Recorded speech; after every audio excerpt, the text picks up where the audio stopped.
કેદારનાથ રાગજીને 1 વર્ષ પૂર્ણ થતા આજરોજ વડોદરા ટૂર્સ એન્ડ ટ્રાવેલ્સ દ્વારા મૃતકોને શ્રદ્ધાંજલિ અર્પણ કરવામાં આવી હતી।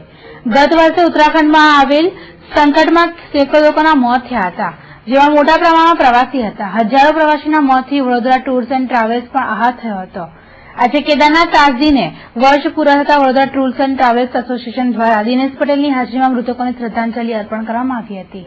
આજના દિવસે જે કેદારનાથમાં જે પૂર હોનારત થઈ હતી અને એના જે મૃતકો છે એમને શ્રદ્ધાંજલિ આપવા માટે Baroda travel and tours association એમને હાર્દિક શ્રદ્ધાંજલિ આપે છે। 16/6/2013 જે ટૂર હોનાયક ઉત્તરાખંડમાં હોનાયક થઈ હતી એ બાબતમાં આજે શ્રદ્ધાંજલિનો પ્રોગ્રામ રાખેલો અને એ માટે અમે બધાને શ્રદ્ધાંજલિ।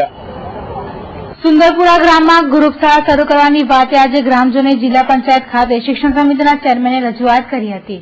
સુંદરપુરા ગામમાં ગ્રુપ શાળા શરૂ કરવાની હિલચાલ થઈ રહી છે, જે અંગે આજે સુંદરપુરાના રહીશો સાથે તાલુકાના સભ્ય દેવાભાઈએ શિક્ષણ સમિતિના ચેરમેન અજેન્દ્રસિંહ ઠાકોરને રજૂઆત કરી નાના ગામમાં ગ્રુપ શાળા કરવાના બાબતનો વિરોધ કર્યો હતો। સુંદરપુરાના ગ્રામજનોની રજૂઆત અંગે ચેરમેન અજેન્દ્રસિંહ ઠાકોરે સહકારની વાત કરતા યોગ્ય કાર્યવાહીની ખાતરી આપી હતી।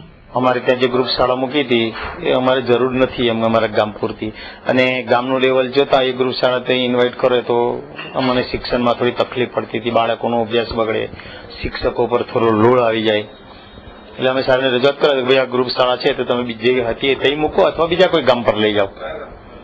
અમારું ગામ સુંદરપુરા વડોદરા તાલુકાનું। એટલે સાહેબને રજૂઆત કરી, સાહેબે કીધું કે આપણે કરીશું, તમે કીધું એ પ્રમાણે અમને સંતોષકારક જવાબ મળ્યો છે સાહેબ તરફથી। દેવાભાઈ છે તાલુકા પંચાયત કારોબારી અધ્યક્ષ ને બધા આવ્યા હતા, એટલે એમની રજૂઆત સાંભળી છે અને એમને સંતોષ થાય એવું અત્યારે કીધું છે, અને જે એમની માગણી છે એને ધ્યાને લઈ અને શિક્ષણ સમિતિમાં પણ જે કંઈ નિર્ણય લેવામાં અમે અમારા તરફથી પૂરતો સહકાર એમને આપીશું।